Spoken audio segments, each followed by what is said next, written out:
Hi there, my name is Victoria Bowler, and today we are looking at 3 different teaching possibilities for one song, Seashell. We've talked about this idea before when we looked at 2-4-6-8. The big idea is that depending on our students' musical skills and knowledge and experience, a single song might wear several different hats in our curricula, and it just depends on what students need at the time. So, how can we step back with a song and imagine some of these different musical possibilities while we are still being intentional about curriculum alignment? And what if we were to treat our songs as musical prompts for our own creativity as teachers, instead of drag and drop prescriptive teaching processes that may or may not be what our students need at the time?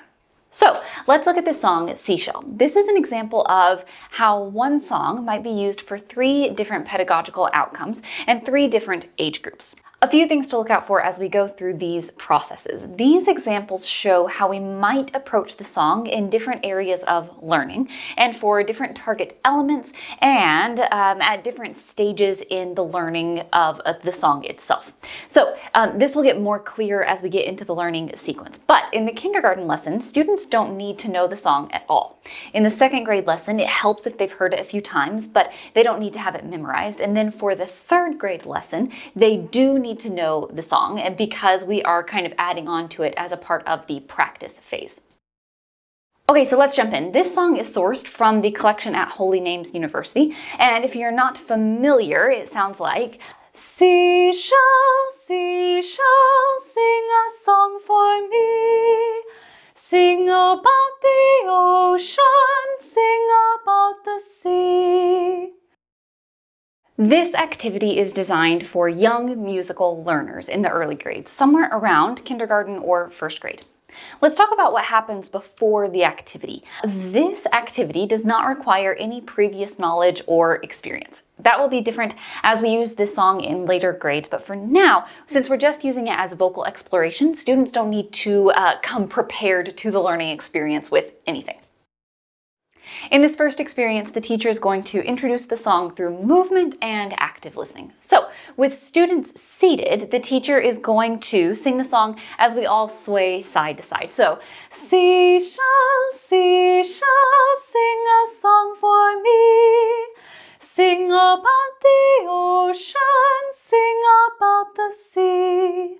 And students aren't singing along, they're just following us, swaying side to side. And in between rounds of the song, we're going to ask students questions to make sure that they are really actively listening to this song. So things like, what is my song about? What is the seashell doing? What do you think the seashell is singing about? And by the way, that question, what do you think the seashell is singing about? Students might have a convergent answer. The seashell is singing about the ocean. They might have heard that in the text of the song.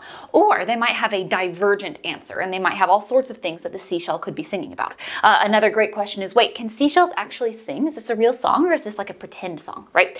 In between rounds of singing the song, we're asking the questions. So by the time we go through 3 or 4 questions, students have heard the song a lot. And that leads nicely into the next step, which is for students to echo sing with movements. Remember, we're still seated here. The teacher is going to echo, or the teacher is going to sing, and students echo with the teacher's movements. So, seashell, seashell, students echo that.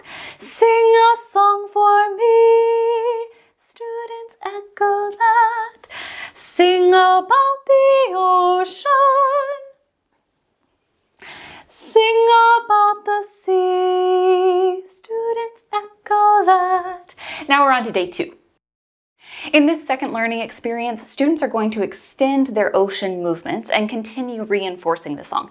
This is primarily just a way to review what we were working on in the previous class. We're just giving students more opportunities to sing and move and listen to the song. So let's review this previous class. We're going to be seated and we are echo singing while we move like waves of the ocean. So seashell, seashell, and students are echo singing, echo moving. And then I say to students, hey, what if you could make your ocean movements not while you are seated, but while you are standing on your spot? And so then we go through that same activity, but instead of moving while we're seated, we can use our whole entire bodies to show those ocean movements. This is happening, again, with a whole body reinforcement of that melody, but it's while we are staying still on our spots. Okay, let's talk about day 3.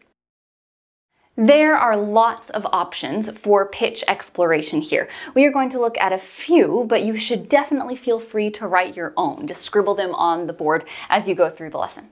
Okay, so we will echo, sing, and move to the song as review, the same thing that we have been doing in our previous classes. And then I have a curious question for you, kindergarten. What do you think the seashell song sounded like? Maybe it sounded like this.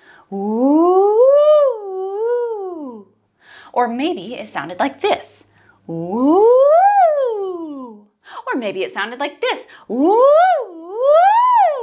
Or maybe it sounded like this. Ooh. So we can show several different options of melodic contour on the board, and we lead students through putting their voices on the seashell song. That sets us up for day 4. All right, students have sung the song and they have used lots of examples of vocal exploration in connection with the song. So now it's time for them to create their own seashell songs. You'll see later in the process that we are asking them to come up with 4 different variations.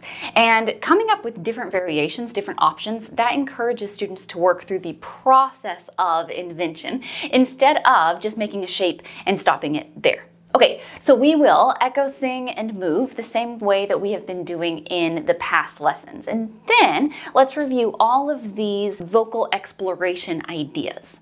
Next, with a partner or by themselves, students are going to use a string of yarn to create their own vocal pathway.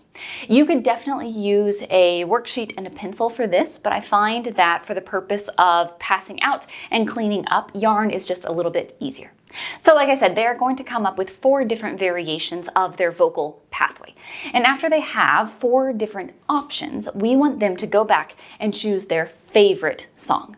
And then with their favorite song, students can take turns sharing out their seashell songs with the class.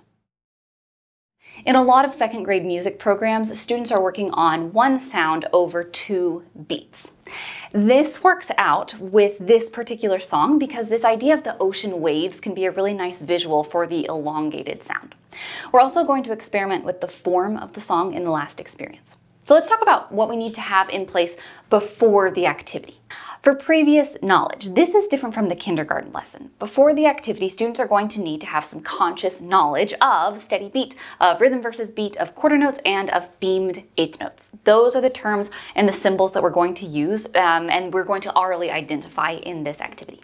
Now, even though the point of this activity is a half note, 1 sound over 2 beats, students don't need to have conscious knowledge of half notes for this activity because we are setting them up with a lot of experiences here for them to make sense of half notes later. So that vocabulary and that symbol is going to come in future classes.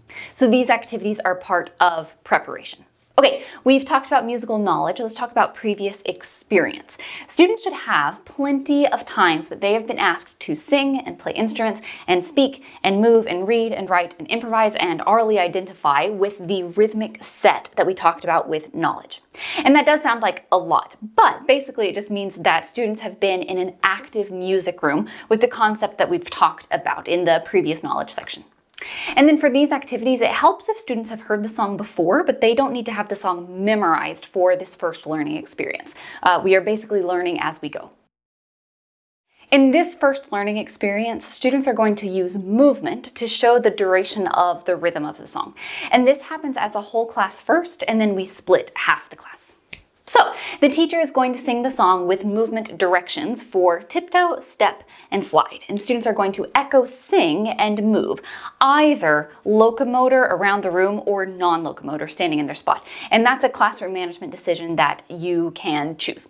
Okay, here's what I mean. The teacher is going to sing step, step, step, step. Students echo step, step, step, step. The teacher sings, tiptoe, tiptoe, slide. Students echo, tiptoe, tiptoe, slide. Teacher sings, tiptoe, tiptoe, step, step. Students echo while they move, tiptoe, tiptoe, slide. Students echo, slide. Okay, 2 ways that we can work backwards from this if you start the activity and realize it is not going well right off the bat. First, in terms of locomotor or non-locomotor movements, you can start by having the students move in place. And then, as you sense that they are ready, you can repeat this step again and have them move around the room. So you can start standing still and then gradually add in the locomotor movement around the room. Next, if adding the melody right at first is too much for students right away, that's fine. You can speak the text first and then add the melody second. So instead of step, step, step, step, you would speak step, step, step, step, and students answer in their speaking voice. And then after a while, after they have kind of the cadence of the song down, then you add the melody. Okay, next we will switch from movement and movement words to singing the actual lyrics of the song. But we're going to keep those motions for the rhythm duration the same. So a quick way to phrase this is continue being my echo. Our words are going to change, but the movements will stay the same. So then we're going to sing seashell, seashell. Students echo that with text. Seashell, seashell, sing a song for me. Sing a song for me. Sing about the ocean. Sing about the ocean. Sing about the sea. Sing about the sea. So the tiptoe, step, slide motions of those rhythms, those stay the same. Next, we will use our pizza slicer to slice the class in half, and this half goes first, this half goes second. So they're still singing, they're still tiptoe stepping and sliding. So this half sings, seashell, seashell, this half echoes that, sing a song for me. This half echoes that, sing about the ocean. This half echoes, sing about the sea.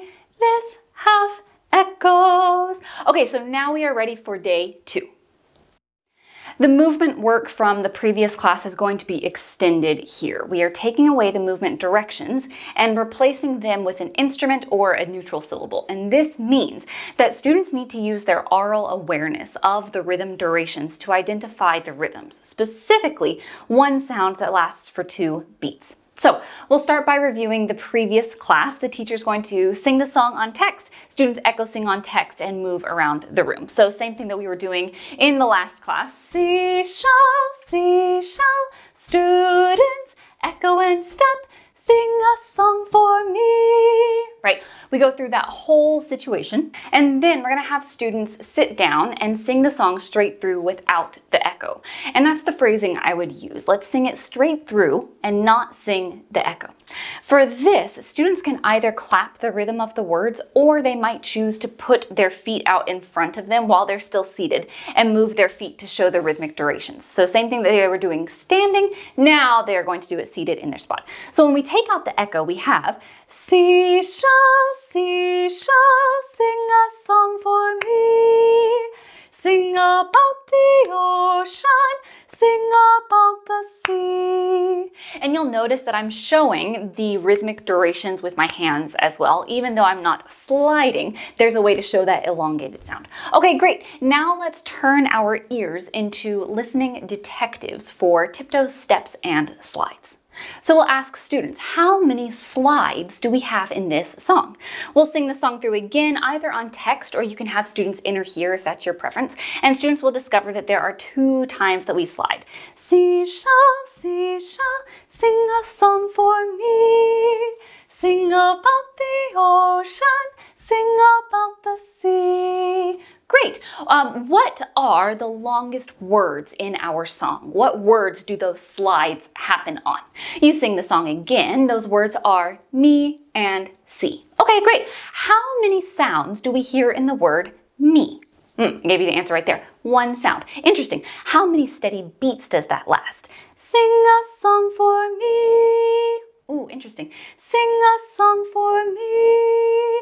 2 steady beats. Fabulous. So you've shown me that we have one word and one sound, me, but that one sound happens over 2 steady beats. Interesting. Okay, second grade is going to need to tuck that information in their brain and remember to bring it next class because that is super interesting. So don't forget that information at home. You need to bring that information to music class the next time we see each other. Okay, great. The very last thing here, we're going to start to dip our toe into the form of the song. Which phrases have that slide in them? Let's find out. Seashell, seashell, sing a song for me. Sing about the ocean, sing about the sea. Students will hold up their fingers to show that 2 and 4, phrases 2 and 4 have that slide sound in them. Okay, let's talk about day 3. Okay, so students have identified one sound that lasts for 2 beats. And now they're going to use their oral awareness to translate that into a visual representation of the rhythm. We want this representation to really reflect what the rhythm sounds like, which is, again, one long sound spread out over 2 beats. So because of that, we are not going to use standardized Western notation here. We're going to use something that really shows what the rhythm actually is. And then at the end of this learning experience, students are going to mix up the form to create their new order of the song. So, based on what we've noticed from the previous classes, we will review those experiences as we deem to be necessary. And then, which phrases of the song have the slide? That's a good one to review. We can sing it again and recall that phrases 2 and 4 have this long sound over 2 beats. And that's where I might say, okay, so now you've told me that this is one long sound over 2 beats. So let's use this long ocean wave to show that rhythm. One sound that lasts for 2 steady beats. Great. Okay, from there, students can help us put the song in the correct order. So, looking at the different phrases on the board, which of these matches seashell, seashell? Students can identify that one. Which of these phrases matches sing about the ocean? Students figured that out. And so with that process, we are going to put the phrases of the song in the correct order. And then we ask, hey, we have this on the board right here. How do you know that this is the correct answer? Will you please turn and talk to your shoulder partner? So students have time here to explain their thinking and then share out answers as the time allows, just depending on what our class schedule looks like. A great way to check our answer is to speak the order of the rhythm syllables on the board. And for this, we are going to use slide for half note because that's the terminology that we've been using in the past experiences with this song. So we have ta, ta, ta, ta, toddy, toddy, slide, toddy, toddy, ta, ta, toddy, toddy, slide. Okay, pause. Do you remember that when we talked about the previous knowledge and the previous experiences that we would need for these activities? We talked about all of those rhythms. So deriving these rhythms from speech should all be review, except for when they derive the half note. The half note is the new element, and then the quarter notes and the eighth notes are all the old elements. So if you get to this activity and it absolutely completely flops, that's fine. That's actually really good because it gives us some really useful information because now we know to circle back and have some more experiences with a beat and a beat subdivision before we move on to one sound elongated over 2 beats. In other words, we have the information from students that they would benefit from more work with quarter notes and eighth notes before we move on to half notes. We also get a lot of information from students when we ask them how they know the rhythm on the board is the correct answer, because that's how we get to hear how they are thinking about these rhythmic durations. Okay, let's jump back to the rest of this process. Then we'll say, you know what? Looking at the board here, I am tired of always giving the correct answer all the time. So let's mix up this form to make it the incorrect answer. How could we change this order? And students can come to the board and help us mix up to create our new order of tiptoes, steps, and slides. Here is one example. So students can speak this new combination while they are moving their feet in front of them, staying seated, or they could turn their fingers into little people and have their people moving on the ground in front of them. In the case of this example, it would sound like toddy, toddy, slide, toddy, toddy, slide, toddy, toddy, ta, ta, ta, ta, ta, ta. And then we'll just keep repeating this activity as time allows. We can keep having one student arrange the form for the whole entire class, or we can have students turn to their shoulder partner and come up with their own arrangements of the form together in their pairs. So now we're in a good place to keep learning the song in later learning phases, but that's where we're going to pause this for now. In third grade music, a lot of students are ready to work on the extended pentatone. In this case, we're talking about low so. And as our musical vocabulary is growing, we get to also apply it to our set of developing part work skills. And in this case, we are talking about adding a bass line to a song. So before this activity, students should have conscious knowledge of the solfege pitches do, re, mi, so, la, and low la, and low so.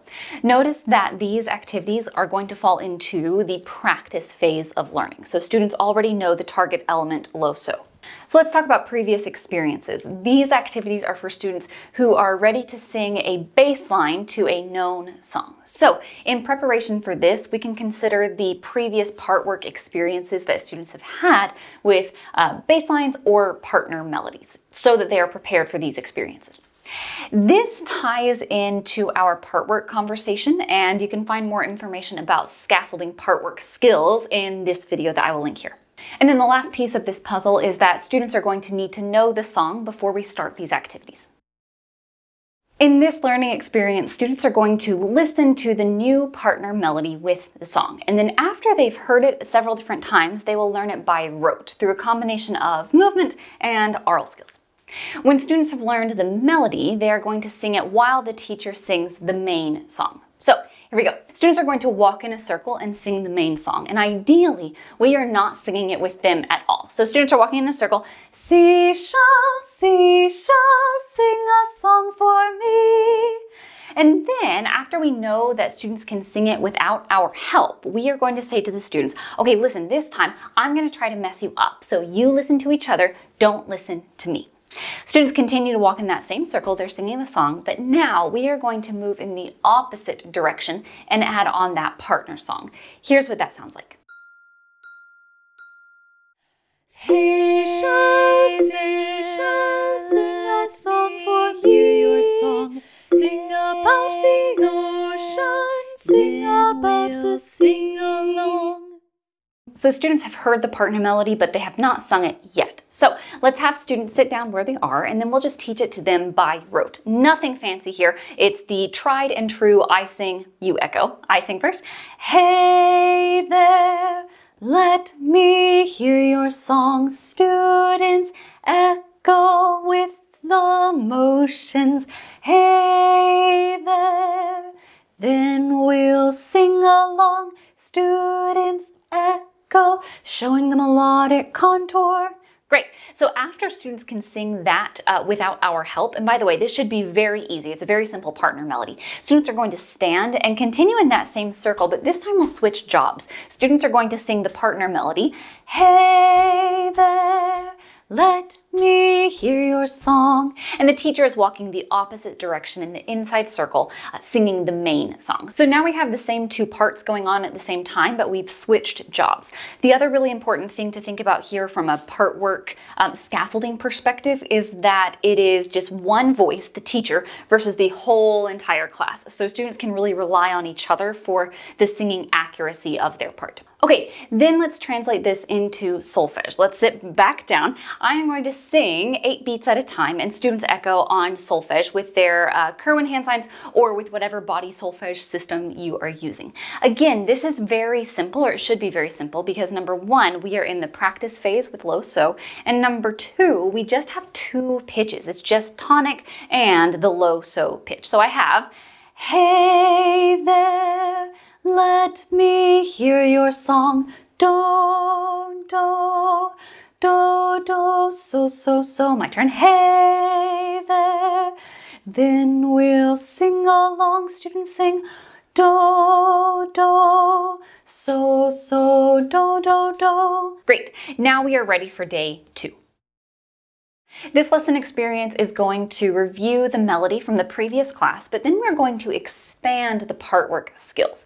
So instead of the teacher singing one part and the whole class is singing the other part, students are going to work towards part work interdependence by dividing that partner melody and the main melody between half the class. So let's start off by reviewing this previous class. Students are going to decide if they would rather sing this partner melody on solfege with their Kerwin hand signs, do, do, do, do, so, so, so, or they could also sing it on text with the melodic contour movement.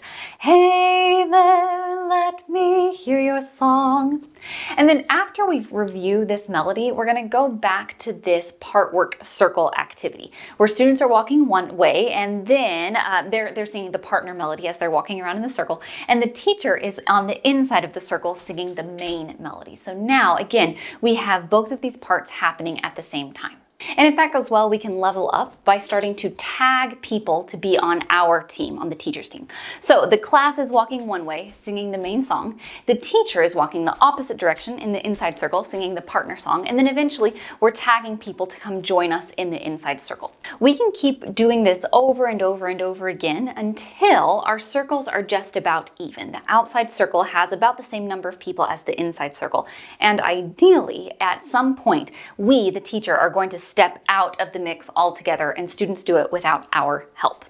Okay, let's talk about moving from this experience into barred instruments and working more with staff notation. So students have already orally identified low, so in the partner melody. And when it's time to transfer that understanding to a barred instrument, we can lean back on our previous knowledge of steps and skips to identify low, so, and figure out that partner melody by ear. Remember that this is the practice phase, and so we should have, at this point, plenty of previous knowledge and experience of other melodic concepts to fall back on. So we'll start by reviewing what we've been doing in the previous classes. Students can choose if they want to sing that partner melody with Kerwin hand signs and solfege or with melodic contour and singing the text. Either is fine with us. Next, we can use a barred instrument visual on the board and have students figure out where do and low so live if do is F, because we know that if we change where do lives, that will change all of the other solfege houses. Okay, so once students have helped us figure out where do and low so live on the barred instrument, they can help us notate the melody on the staff. Again, this should be pretty simple because we are only dealing with 2 pitches for this partner melody.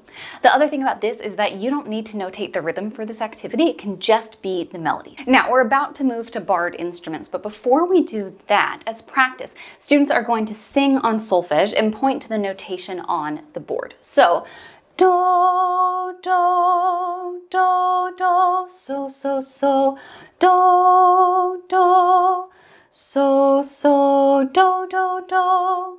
So now we've approached this melody from a lot of different pathways. So with a partner, students are going to sit behind a barred instrument, so 2 people behind one instrument, and figure out how to play this melody on the barred instrument by ear.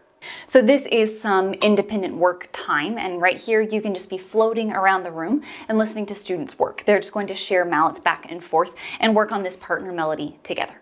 And then we check our work. The student with the mallets is going to play that partner melody, and the student without the mallets is going to sing the main seashell melody. And then you switch jobs. Okay, that is 3rd grade. So when we step back and we look at our classroom materials as musical prompts, as musical invitations, we can see a lot of different pedagogical possibilities. So today we looked at how this one song might be used for vocal exploration and for half notes and for low so. But of course, there are many more possibilities. If you have a thought about this video, I would love to hear from you. You can drop a comment below. You can find me on Instagram. I am @VictoriaBowler, or you can shoot me an email, victoria@victoriabowler.com. Thank you so much for watching, and happy teaching.